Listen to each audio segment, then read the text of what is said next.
ሞገስ የሚፈልገውን ፋይል አግኝቷል። እንዲሁም ደግሞ እስከዛሬ ሲለፋበትና ሲፈልገው የነበረው እያንዳንዱ ሰነድ በእጅ ውስጥ ገብቶለታል። ታዲያ ይህንን ሰነድ እንደምንም አድርጌ ከአክሊሉ ቤት ማውጣት አለብኝ በሚለው ለእርዳታ መድብልን ጠይቋት ነበረ። መድብልም ሲጠየቅ አላሳፈረውም እና ምንም ችግር የለውም፣ ምን የማግዝህ ከሆነ በምትፈልገው መንገድ ገብቼ ላግዝ እችላለሁ። ስለዚህ እንዴት እንግባ የሚለውን ከአክሊሉ ቤት ተመካክረውበት በድቅድቅ ጨለማ መጥቶ ያንን ፋይል እንደሚሰጠውና እንደሚያገኝም ተመካክረውም ነበረ።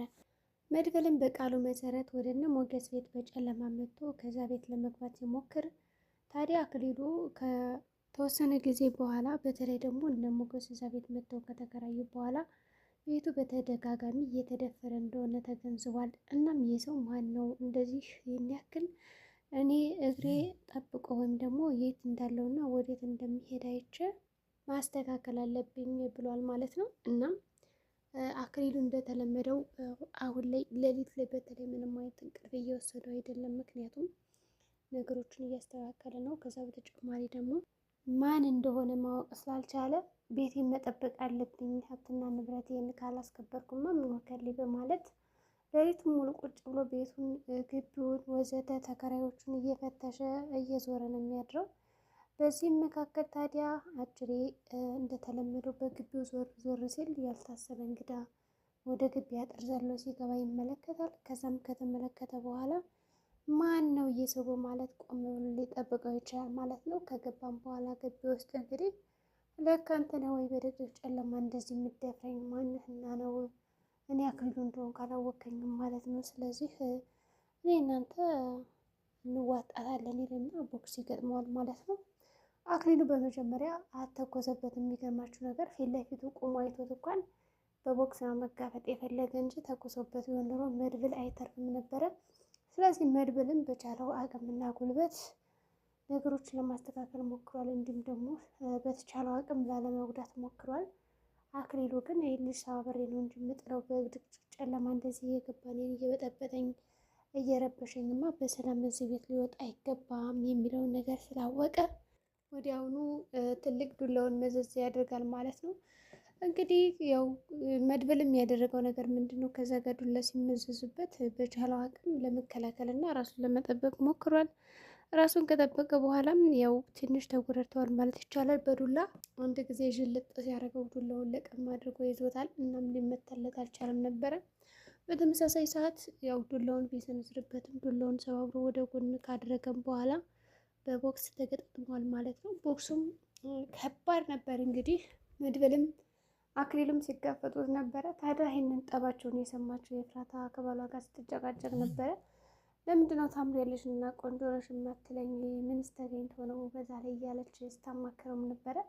ከዛ በተጨማሪ እሺ ይልና ነገሮችን ለማስተካከል ሞክሯል። ካስተካከለም በኋላ የሚገባውን ነገር ለማድረግ እየሞከረ ነበረ።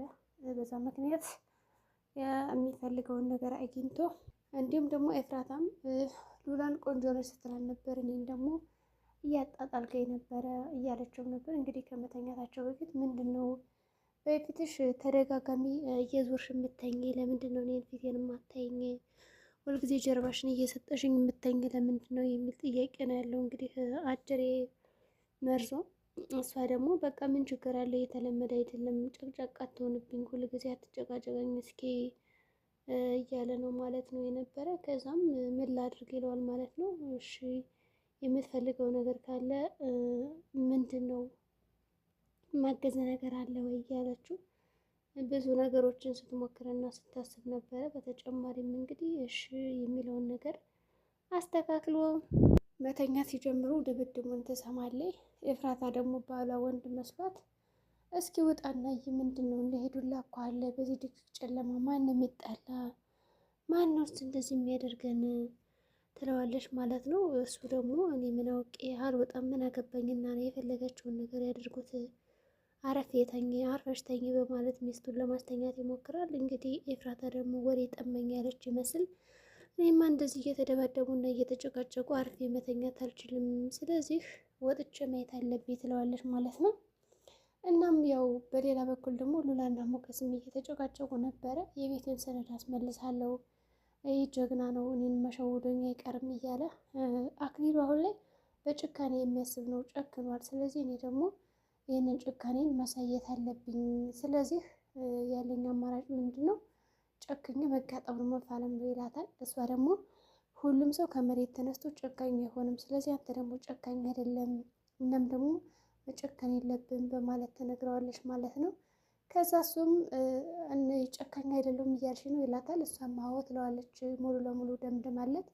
እንደዛም ማለት ይኛ አይገባም በማለት ነገሮች ለማስተካከል ሞክሮ በይቻው ግልና ኮሽታ ሲሰማ በእርግጠኝነት መድብል ነው የመጣው፣ ስለዚህ ልሄድ ይላል ማለት ነው። ሉላም በድቅድቅ ጨለማ ከቤት እንዲወጣ ስላልፈለገች ባለቤቷ እባክህ ተረጋጋ፣ መድብል ቢሆን ኑሮ ይደውል ነበረ፣ ስለዚህ እሱ አይደለም ትለዋለች። እሱ ደግሞ መድብል እንደመጣ በደንብ ነው የገባው። ስልክ ቢደውልም እንግዲህ የሚያነሳለት አልነበረም ማለት ነው። ከዛ አክሊሉን ድብድብ አድርጎት መሬት ላይ አስተኝቶት ወደ ውስጥ ሊገባ ሲል ያው ይያዛል ማለት ነው።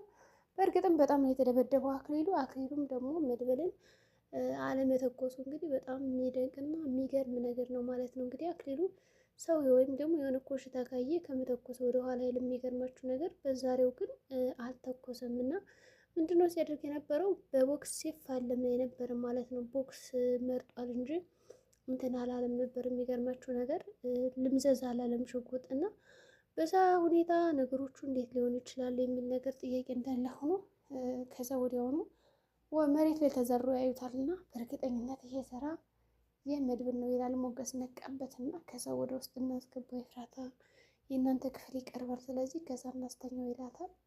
ኤፍራታ ደግሞ በጭራሽ ወደ ሐኪም ቤት እንወሰደው እንጂ የሚል ነበር ትዕዛዝ ያወጣች። መጨረሻ ላይ መርዞ ወደ ክፍል ወይም ደግሞ ወደ ውጭ ሲወጣ አጅሪ ተዘሮ ያየዋል ማለት ነው። የሰውዬ ግን ተኝቶ ራሱ እንዴት ነው እንደው ቦታው እኮ ራሱ አይበቃውም ይህን ያክል ግዙፍ ሰው ነው ወይ ያለ ሲስቅበትም ነበር።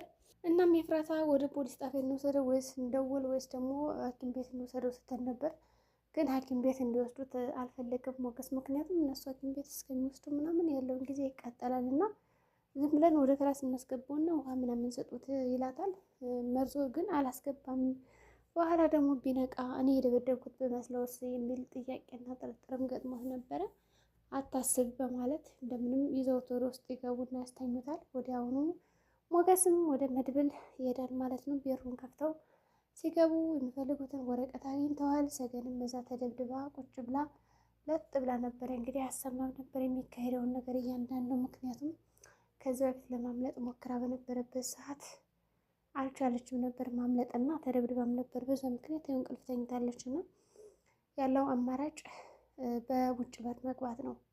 እንደተለመደው በውጭ በር በሚያውቋት ይገባሉ። ከዛም በኋላ ቤት ውስጥ ገብተው ይፈትሻሉ። ታዲያ ከሰከንዶች በፊት ሉላም እየተጨነቀች እንዲሁም ደግሞ ሌሎችም እያሰቡ ነበረ። አጅሬ አክሊሉም እነ ሉላ ቤት ተኝቶ ማለቴ ከነ መርዞም እያየው ሲሳለቁበት ነበረ እና ወዲያውኑ ብድግልና ሽጉጡን ምዘዝ ያደርግባቸዋል። እንግዲህ ባልና ሚስት በውሃ ነው ልም ያሉት። በጣም ነበር የደነገጡት ማለት ይቻላል። እንግዲህ አንዳንድ ባል ለሚስት ጠበቃ ነው፣ ለሚስት ዘበኛ ነው፣ ጀግና ነው ይባላል። መርዞ ግን ማለት ነው እሱን ፈርቶ ሚስቱንም አስፈርቶ እንደው በቃ እንደው ወንድ ነው ወይስ ምንድን ነው የሚለው ነገር ከባድ ነው ማለት ነው። እና ሚስቴን ያክል ስትፈራ እሱ አሁን መንከባከብ እንዲሁም ደግሞ ማገዝ ነበረበት እንጂ እሱም አብሮ መፍራት አልነበረበትም። ብቻ ቢያንስ እሷም ነቅታበታለች። ለዚች ልብ ነው እንዲህ እንደዚህ ስትል የነበረው እያለች። እናም ደግሞ መርዞ አሁን ላይ ደካማ ጎን እንዳለው ተረድቷል። አክሊሉን አልፈረውም ከዚህ በኋላ ያው ተንዛሯል፣ እንደዛ ሲወርብኝ እንዳልነበረ እያለ ሲያስብ ነበር። እሺ ይሁንልህ በማለት እሷም ነገሮችን እያስተካከለች ነበረ። በተጨማሪም ያደረገችው ነገር ምንድን ነው? እኛ ምንም ነገር አላደረግንም ብለው አለፈለፉም። ግማሹ ትራስ ግማሹ ብርድ ልብስ ይዞ ነው እንግዲህ መጋረጃ ስረን ተደብቀው ሲንቀጠቀጡ የነበረ አክሊሉ ሽጉጡን ሲያነሳባቸው በእርግጥም አይፈረድባቸውም። እነሱ ያስፈራ ነበር አክሊል። ከዛ ያው ወጥቶ ይሄዳልና ወደ ቤቱ ሄዶ መፈተሽ ነው የጀመረ። ግን ለትንሽ ይዟቸው ነበር እንደው እዛ ውስጥ ጭንብላቸውን ለብሰው መድብልና ሞገስ ገብተው ነው እንጂ ያያቸው ነበረ። ግን አክሊሉም ከገባ በኋላ ምንድን ነው ያደረገው?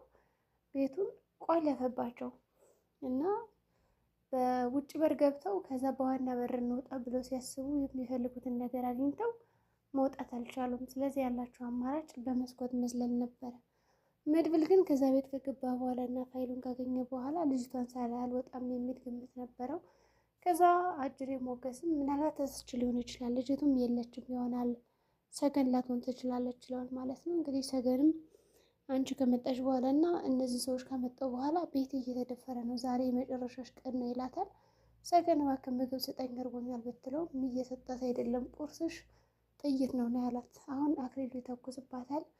እንደገና ደግሞ መድብል ተመልሶ እዛ ቤት ይገባል ወይስ ደግሞ ጥሏት ይሄዳል?